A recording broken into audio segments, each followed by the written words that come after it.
고린도후서 10장 8절 말씀입니다. 고린도후서 10장 8절 말씀입니다. 신약 296면에 있습니다. 찾으셨으면 우리 같이 한 목소리로 봉독하도록 하겠습니다. 시작. 주께서 주신 권세는 너희를 무너뜨리려고 하신 것이 아니요 세우려고 하신 것이니 내가 이에 대하여 지나치게 자랑하여도 부끄럽지 아니하리라. 아멘. 네, 우리 같이 인사하죠. 하나님의 은혜가 함께 하시길 바랍니다.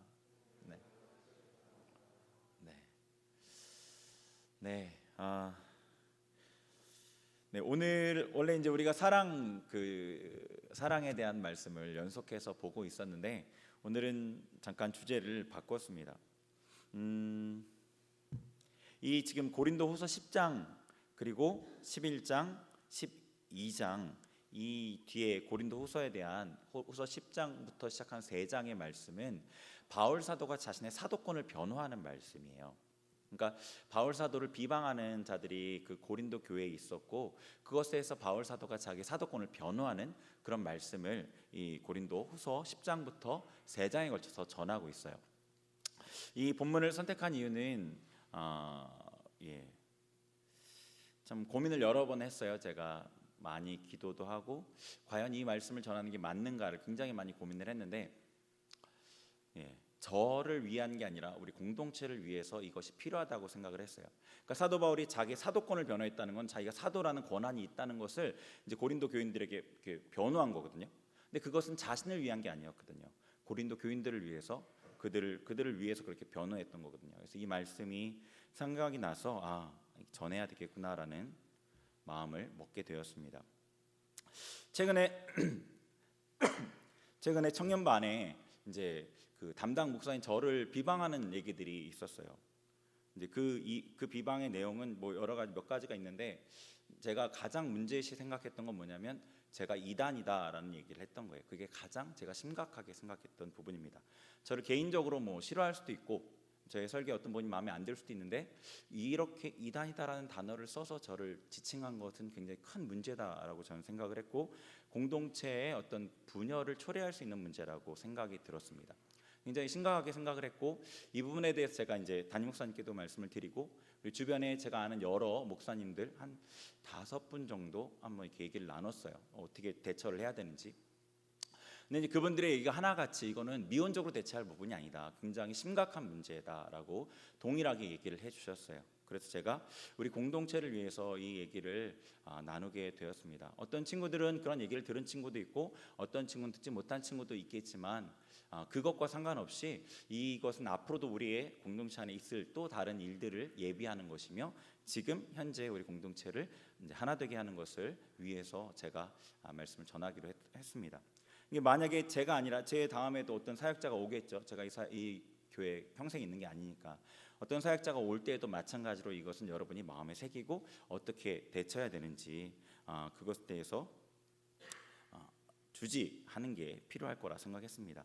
그리고 또 담임 목사님께서 뭐라고 말씀하셨냐면 이제 그 제자훈련반에 대한 비방이었는데 그때 공부했던 교재에 대해서 이제 여기서 한번 얘기를 하는 게 좋겠다라는 얘기를 하셨어요. 그래서 제가 그것과 더불어서 조금 더 집중적으로 이 문제를 거론하고 짚고 넘어가야 되겠다는 생각이 들었습니다. 그러니까 그냥 쉬쉬하면서 이걸 어떻게 해결하려고 이렇게 하는 게 아니라 이거를 다 공유하고 드러내는 게 오히려 좋겠다는 생각이 들었어요. 이거는 저를 변화하려는 게 아니라는 것, 우리 공동체를 위한 거라는 저의 마음을 이해해 주셨으면 좋겠습니다. 그 비방의 첫 번째 이유, 표면적인 이유는 뭐였냐면 이제 제자훈련반 아시잖아요. 4기를 지금 하고 있죠. 그때 사용하는 교재에 대한 거를 우선 표면적인 이유로 삼았습니다.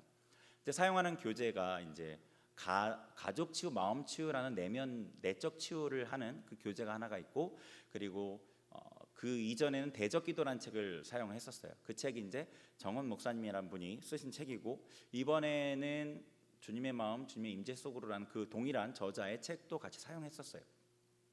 그래서 그 교재에 대해서 이제 문제시 삼았는데 이제 그 교재는 어떤 교재냐면 제가 신학교 때 신학교 도서관에서 처음 봤던 책이었어요. 그리고 신학생들도 많이 보는 책이고 담임 목사님들도 많이 보십니다. 그리고 실제로 목회에 적용하고 성도들에게 읽게 권하는 목사님들도 계셔요.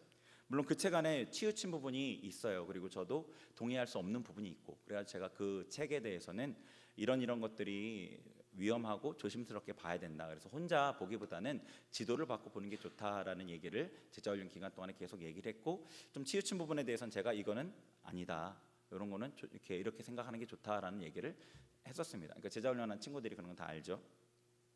그런데 이번에 총회, 지지난 금요일 날 총회 때 이게 결정이 났는데, 어떤 결정이 났냐면 이 정원 목사에 대한, 이분이 이제 합동측 목사님이세요. 합동측 총신대를 나왔고 이제 목회를 한 20년 넘게 하신 것 같은데, 그분이 쓴 이 책에 대해서 이제 이단성을 조사를 했고, 그래서 이 책은 신학적인 문제가 있기 때문에 성도들이 읽지 못하게 해야 된다라는 결정 하나와, 그 교회는 참여를 금지해야 된다라는 참여 금지 결정이 나왔어요. 그래서 이제 참여 금지 결정, 그리고 금서 목록에 오른 거예요. 이단 결정이랑은 약간 좀 다른데 이것도 좋은 건 아니죠. 이제 저도 이제 그 부분에 교재에 치우친 부분이 있는 걸 알고 있었고, 그럼에도 좀 유익한 부분이 있었기 때문에 그 부분을 사용하려고 했던 겁니다. 그래서 이제 그 결정을 담임 목사님을 통해서 들었어요. 목사님께서 제가 그 교재를 쓰는 걸 알고 계셨기 때문에 저한테 연락하셔서 총회에서 이 부분에 대한 언급이 있으니까 참고해라, 제 얘기를 듣고 우리 교단에서 그 부분을 문제 삼았구나 생각하고 바로 이제 그 교재는 더 이상 쓰지 않을 테니까 사지 말도록 제가 지금 제자훈련하는 사람들에게 얘기를 했습니다. 교단의 이제 권위를 인정하고 그 결정을 존중하고 제가 더 이상 교재를 쓰지 않기로 한 거죠. 치우친 부분이 있는 걸 알았고 그걸 조심해서 가르쳤지만, 그럼에도 불구하고 교단의 결정은 존중해야 합니다. 금서라고 결정했기 때문이죠. 그렇습니다. 그래서 이제 이 교재에 대한 부분은 이렇습니다. 그 교재가 사실 금서로 판정이 됐는데 2단 교재고 2단 교재로 가르쳤고, 그러니까 제가 2단이다, 어떤 이런 논리였던 것 같아요. 근데 그 교재에 대해서는 제가 이렇게 설명을 드리겠습니다. 교재는 이전에 이단성에 대한 부분이 우리 교단에서는 전혀 언급되지 않았고, 통합측뿐 아니라 합동측, 고신측 큰 교단에서 전혀 언급하지 않았고, 합신이라는 좀 작은 교단이 있어요. 거기서만 그 이단성에 대한 문제가 있었어요. 제가 교세를 보니까 15만 명 정도 되는데, 그 이단성에 대한 시비도 사실은 그 뒷부분에는 또 여러 가지 서로 각자의 의견이 있었기 때문에 주요 교단에서 전혀 언급을 안 했기 때문에 저는 이제 사용을 했었던 거고요. 그리고 교단의 결정을 존중하고 바로 교재 사용을 하지 않기로 했습니다. 그래서 이 부분에 대해서는 특별하게 문제가 없다고 생각합니다. 그다음에 두 번째 비방이 하나 있었는데, 제가 아는 거 두 가지만 제가 반박을 해드리겠습니다. 의존 관계에 대한 부분을 얘기를 했던 것 같아요. 제가 직접 들은 건 아니지만, 그러니까 이 제자훈련하면서 제가 이제 일주일에 한 번씩 전화 상담을 하잖아요. 그러니까 그 가운데 저를 의존하게 만들 수 있다, 이런 비방을 했던 것 같아요. 근데 제가 그 부분에 대해서는 이제 제자훈련한 친구들 애들한테 물어보면 잘 아시겠지만, 의존 관계를 제가 철저하게 경계했습니다. 그러니까 도움을 제가 주고 신앙적으로 홀로 설 수 있도록 계속 관리해주고 지도해주고 어떤 부분에 서 같이 짐을 지는 이런 것들을 했기 때문에 도움을 받는 과정 가운데 의지할 수는 있죠, 분명히. 그죠? 누가 힘들어서 지쳐있는데 내가 이렇게 일으켜주면 저를 의지할 수는 있잖아요. 근데 의지할 수는 있지만 의존 관계를 만들지 않게 제가 굉장히 주의했었습니다. 그래서 혹여나 의존 같은 느낌이, 좀 의존하려는 느낌이 드는 것 같다 싶으면 제가 거리를 두었고, 그것이 사라지면 또다시 도움을 주기에 또 가까이 했었습니다. 그래서 이 부분에 대해서는 의존 관계를 만들면 하나님 앞에 제가 얼마나 크게 죄를 짓는지 알기 때문에 저 스스로도 엄청나게 경계하고 제일 조심하는 부분이라고 말씀을 드릴게요. 그래서 이 예가 있는데, 이거를 제가 의존 관계를 조심했고, 그리고 그것을 철저하게 그렇게 안 하도록 했던 것에 대한 예가 하나 있는데, 제자훈련했던 청년 중에 한 명이 그런 얘기를 했어요. 이 청년이 굉장히 심리적으로 좀 약한데 저한테 이제 나중에 그러더라고요. 제가 이제 계속 이제 도와주고, 심리적으로 약했기 때문에 자기 혼자 서기 힘들기 때문에 계속 도와줬었는데, 그 친구가 이런 얘기를 했어요. 제가 이 정도 이렇게 도움을 받았으면 벌써 의존했을 텐데, 너무 목사님께서 목사님께 의존하지 않게 돼서 너무 감사합니다, 그런 얘기를 했어요, 저한테. 청년이 스스로 한 얘기예요. 그러니까 그 제자훈련한 친구 중에 아마 그 청년이 제일 의존성이 심한 청년이었는데, 그 청년이 저한테 저는 벌써 의존하는 관계가 형성됐을 텐데 그렇게 되지 않도록 해주셔서 너무 감사해요 라는 말을 저한테 했던 적이 있습니다. 그러니까 의존 관계를 만든다라는 것은 지금 제자훈련 마친 친구들 보면은 전혀 그런 모습이 보이지 않을 거라고 생각합니다. 그렇습니다. 이 두 가지를 제가 들어 알고 있는 부분에 대한 이렇게 해명을 드렸어요. 그러니까 두 가지 부분에 대해서 저는 다 별로 근거가 없는 얘기라고 생각합니다. 근데 이단이라는 것이 어떤 의미냐면요, 이단이라는 것은 좀 신학적인 문제가 있는 교재를 사용하면 이단이 되는 게 아니라, 사람들을 의존관계로 만들면 이단이 되는 게 아니라, 의존관계로 만들면 절대 안 됩니다. 이단의 의미는 우리 교단에서 정의하는 이단의 정의를 제가 알려드릴게요. 제가 이제 교단 홈페이지에서 퍼온 겁니다. 파당을 이루어 기독교 신앙의 기본 교리요 일치의 공통 분모인 하나님, 예수 그리스도, 성령, 삼위일체, 성경, 교회, 구원에 대한 신앙 중 어느 하나라도 부인하거나 현저히 왜곡하여 가르치는 경우가 이단이라고 정의해놨습니다. 근데 여러분이, 제가 여기서 4년 가까이 지금 사역을 하고 있어요. 만 3년은 지난 3월에 넘어갔고 4년째에 들어가요. 내년 3월이 되면 4년이 돼요. 그동안 여러분이 매주 저의 설교를 들었단 말이에요. 근데 제가 구원에 대한 교리를 부정하거나 예수 그리스도, 하나님, 이 성령님, 삼위일체, 성경, 교회 이런 것들에 대해 부정하는 설교를 한 번이라도 들어본 적이 있으신가요? 저는 그런 설교를 해본 적이 없다고 생각합니다. 그리고 또 제가 또 이단의 특성 중에 하나가 이제 분리시키잖아요. 서로 반목하게 만들고, 특히 이제 그 교회 목사님하고 등을 지게 만드는 역할을 하거든요. 제가 여러분이 개인적으로든 뭐 어떤 성경 공부 모임이든 이 설교든 제가 담임 목사님을 욕하거나 비방하는 걸 들어본 적이 한 번이라도 있는 분은 저한테 얘기해 주면 좋겠어요. 교회에 대해서 한 번이라도 비방하는 것을 들어본 적이 있는 분은 저한테 얘기해 주면 좋을 것 같아요. 저는 단 한 번도 교회와 담임 목사님에 대해서, 다른 사역자에 대해 비방한 적이 없었습니다. 여러분뿐 아니라 보통 다른 일반 어른 성도님들에게도요. 그렇습니다. 이 이단이라는 말을 쉽게 하는 것은 참 이렇게 경솔한 겁니다. 왜냐하면요, 이단이라는 말 자체가 그 사람의 그 정체성 자체를 규정하고 거부하는 거거든요. 이단이란 말은 이 사람은 하나님께 속한 사람이 아니고 하나님을 대적하는 사람이고, 이 사람이 하는 모든 일들은 속에 다른 의도를 갖고 하는 일이라는 그 뉘앙스가 숨어 있거든요. 그러니까 굉장히 조심해야 되는 단어이죠. 자, 이단이라 말하는 것에 대한 위험성에 대해서 한번 잠깐 보죠. 마태복음 12장 말씀 한번 봐보세요.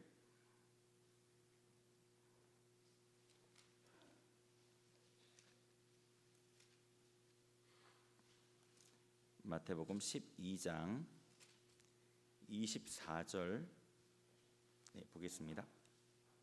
마태복음 12장 24절 같이 읽겠습니다. 시작. 바리새인들은 듣고 이르되 이가 귀신의 왕 바알세불을 힘입지 않고는 귀신을 쫓아내지 못하느니라 하거늘. 아멘. 바리새인들이 예수님께서 치유하는, 귀신을 쫓아내는 사역을 행하니까 예수님께서 귀신의 힘을 빌려서 쫓아낸다고 얘기하는 거예요. 그러니까 예수님이 하는 일은 하나님의 사역이 아닌 귀신의 사역이다라고 얘기하는 거거든요. 그러니까 이 말이 현대적인 언어로 표현하면 이단이다는 말과 크게 다른 말이 아니에요. 근데 예수님께서 뭐라고 하셨냐면, 예수님께서 이제 성령을 통해서 이 일을 하신다고 하고 31절, 32절 읽어보겠습니다. 31, 32절 시작.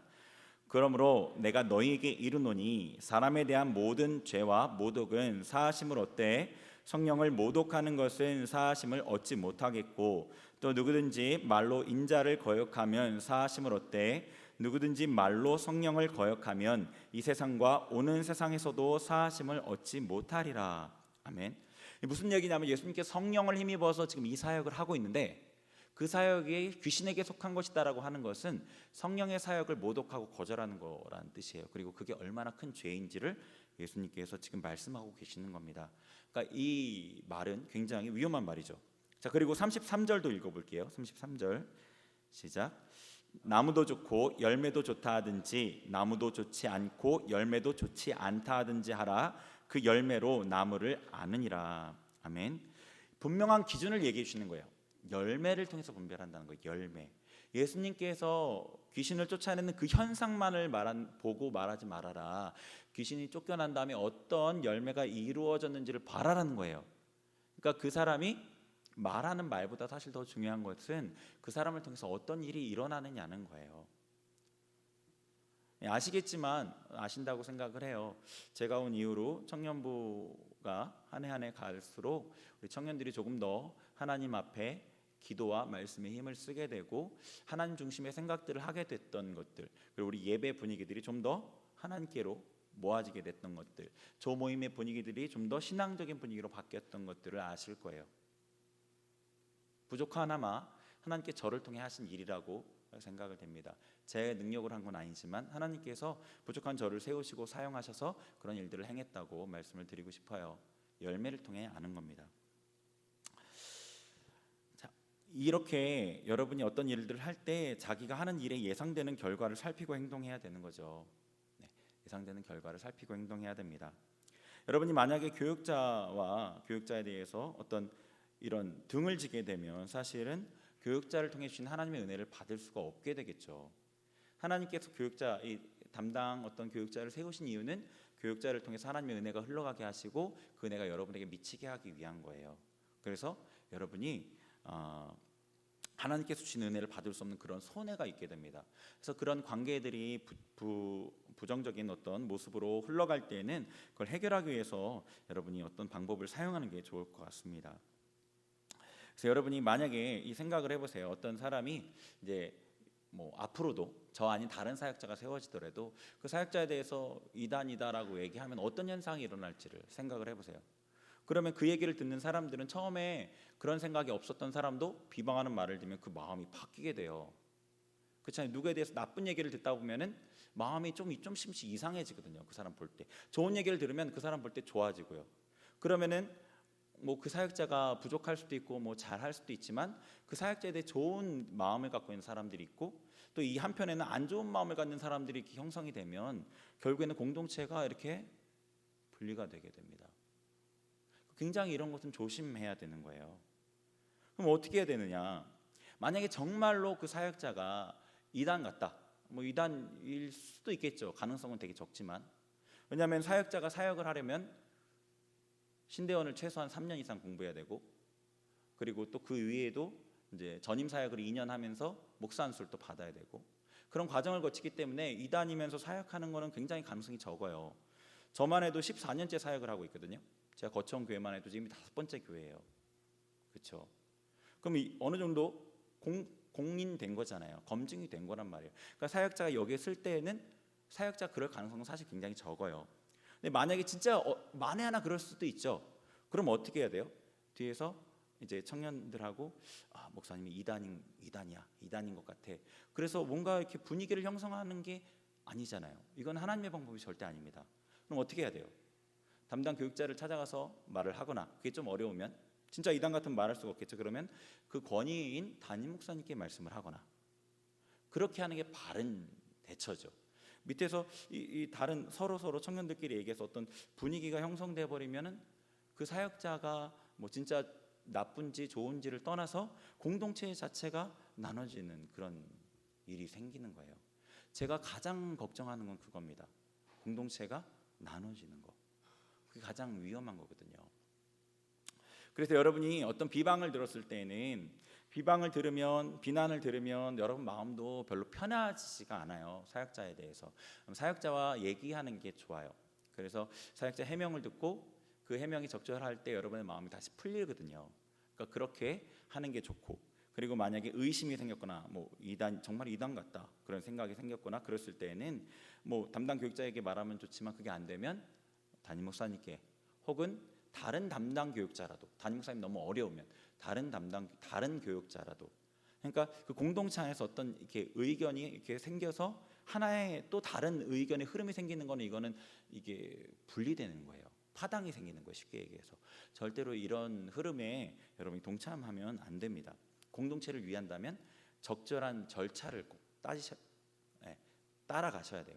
제가 이곳에 세워진 이유가 있잖아요.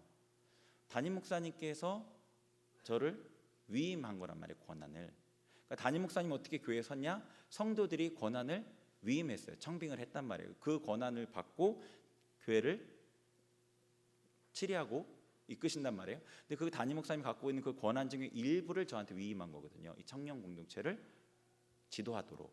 그러면 저에 대한 권위에 대해서 의심이 생겼을 때는 그 권위를 위임한 담임 목사님께 가는 게 맞는 거예요. 이렇게 여러분이 얘기해서 어떻게 뭐 할 수가 없잖아요. 그렇죠? 그러니까 그렇게 잘 지혜롭게 대처하는 게 필요합니다. 자, 그리고 하나님께서 기뻐하신 일은 공동체가 나뉘어지는 게 아니라 세우는 것을 너무나 기뻐하십니다. 에베소서 4장 3절 말씀 한 절 더 보겠습니다. 에베소서 4장 3절.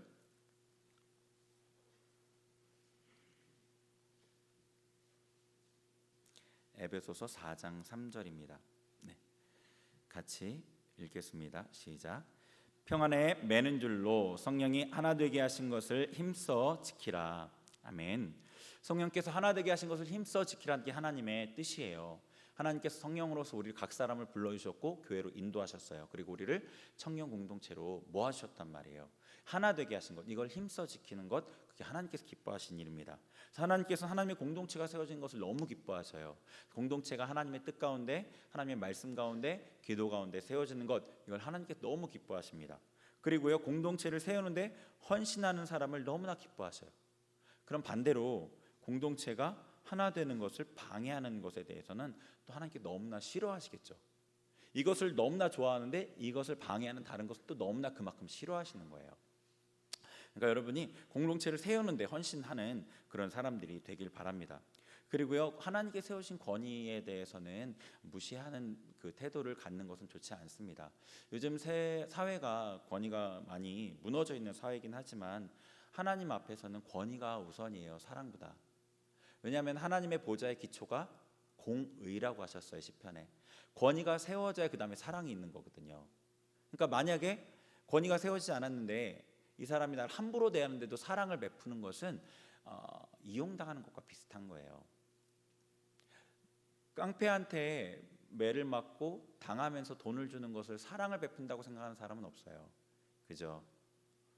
그가 내가 베푸는 사랑에 대해서 감사하고 나에게 고마워하는 마음이 있을 때, 적어도 내가 베푸는 그 마음에 대해서 인정해 줄 때 그 사랑이 사랑되는 거거든요.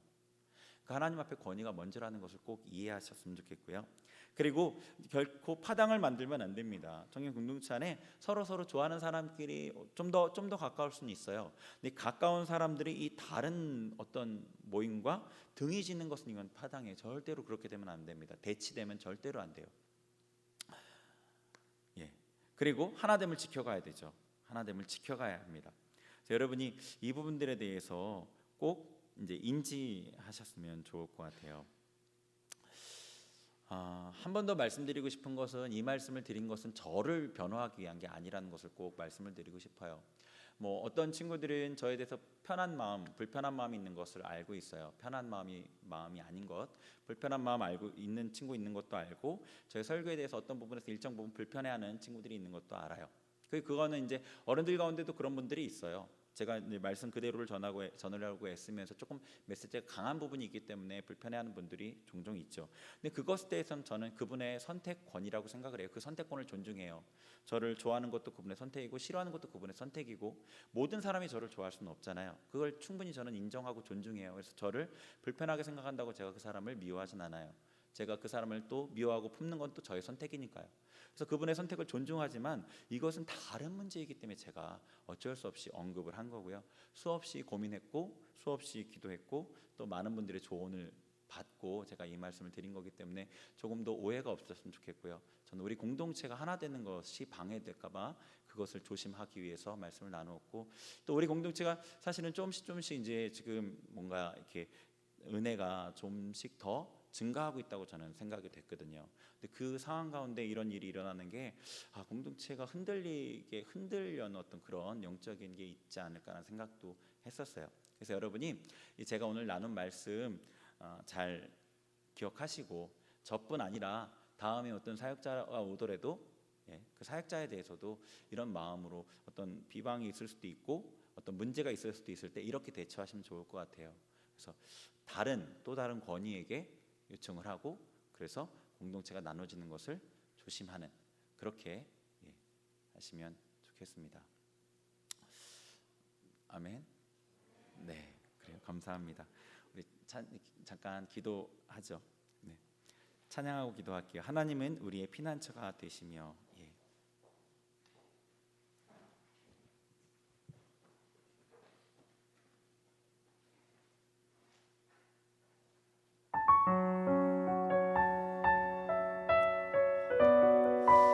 하나님께서 우리 청년 공동체 하나님이시고 우리 청년 공동체의 주관자 보호자가 되심을 고백하면서 우리가 찬양하겠습니다.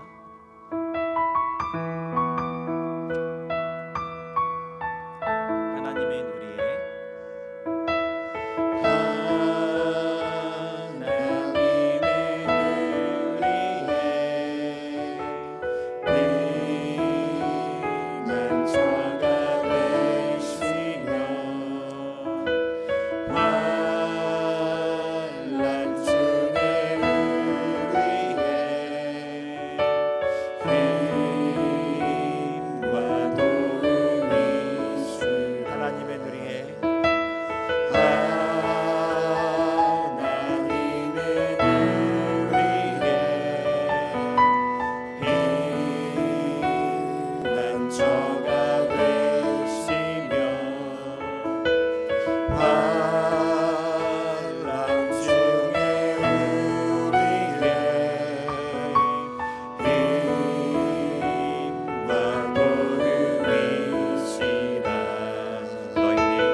하나 되게 하는 데 쓰임받는 자가 되겠습니다. 제게 은혜를 더하시고 하나님의 마음을 주셔서 하나님의 아버지 도우심 가운데 우리 공동체를 위해 헌신하며 세워가는 자가 되게 하옵소서. 하나님 앞에 또 회개할 것이 있다면 우리 회개하며 같이 간구하며 기도합니다. 하나님 아버지 시간의 주님 앞에 기도합니다. 하나님 우리의 연약함을 우리의 죄됨을 회개하며 기도합니다. 하나님 앞에 마음이 온전치 못하고 행실이 온전치 못했음을 회개합니다. 주님 용서하여 주옵소서. 주님 용서하여 주옵소서. 주님 용서하여 주옵소서. 주님께서 우리 청년 공동체를 하나님의 은혜 가운데 불러주시고 모아주셨습니다. 주님 안에서 아버지 든든히 세워지기를 원합니다. 주님 세워주옵소서. 주님 세워주옵소서. 하나님 은혜를 넣어주시고 하나님 모아주시고 하나님께서 우리의 주관자가 되시고 우리의 피난처가 되시고 우리의 힘과 도움이 되어주셔서 우리 청년 공동체가 하나님 앞에 든든히 세워지게 하시고 하나님이 이끄시는 부흥의 자리로 나아갈 수 있도록 인도하여 주옵소서. 하나님께 주신 비전을 붙잡고 더욱더 힘있게 나아가며 성장하며 하나 되는 공동체가 되게 하옵소서. 서로 연합하며 상합하게 하여 주시고 서로를 돕고 서로를 세우며 서로의 아픔들을 나누며 세워가는 아름다운 사랑의 공동체가 되게 하옵소서. 주님 살아계신 주님께서 우리 공동체를 주장하시고 우리 공동체 안에 하나님의 역사가 풍성하게 일어나게 하여 주옵소서. 예수 그리스도의 이름 많이 높아지게 예수 그리스도의 능력 많이 나타나게 하나님만이 영광 받으시도록 아버지 우리 공동체 가운데 성령께서 친히 주장하옵소서. 친히 주장하옵소서. 주님 역사하여 주옵소서. 주님 역사하여 주옵소서. 주님 역사하여 주옵소서. 주님 역사하여 주옵소서. 아버지 영광 받아 주옵소서. 아버지 영광 받아 주옵소서. 아버지 영광 받아 주옵소서. 너희는 가만히 있어. 너희는 가만히 있어. 주가 하나님 왼말지어다. 열방과 세계 가운데 지가 높임을 받으리. 사랑합니다. 사랑합니다. 내 아버지 찬양합니다. 내 롬만 다하여 선포합니다. 예수 그리스도 주님 오심을 기다리며. 한 번 더 기도하겠습니다. 우리 청년부의 부흥을 위해 기도하겠습니다. 하나님께서 우리의 공동체에 더 큰 은혜를 주시고 하나님의 은혜 가운데 사람들을 일으켜 세우시며 하나님의 쓰임에 합당한 공동체로 세우시고자 합니다. 지금 우리 공동체에 하나님 예비하신 부흥의 은혜를 더하여 주옵소서. 우리 같이 한 번 더 기도하겠습니다. 하나님 아버지, 주님 이 시간에 우리 청년부를 위해 기도합니다. 청년부의 부흥을 위해 기도합니다. 하나님께서 예비하신 은혜를 기도합니다.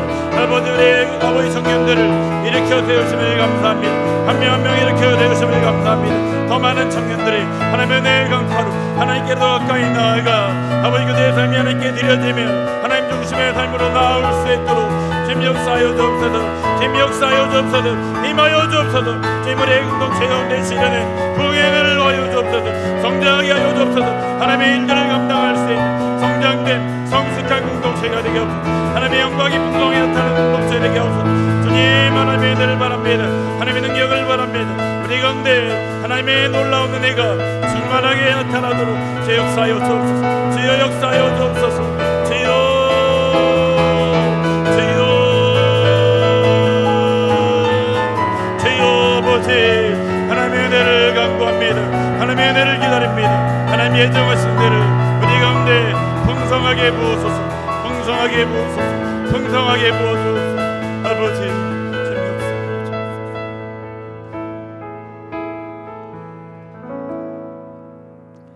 하나님 감사합니다. 주님께서 우리를 한 몸으로 부르시고 한 하나님과 한 주 예수 그리스도와 한 성령님을 섬기게 하시니 감사합니다.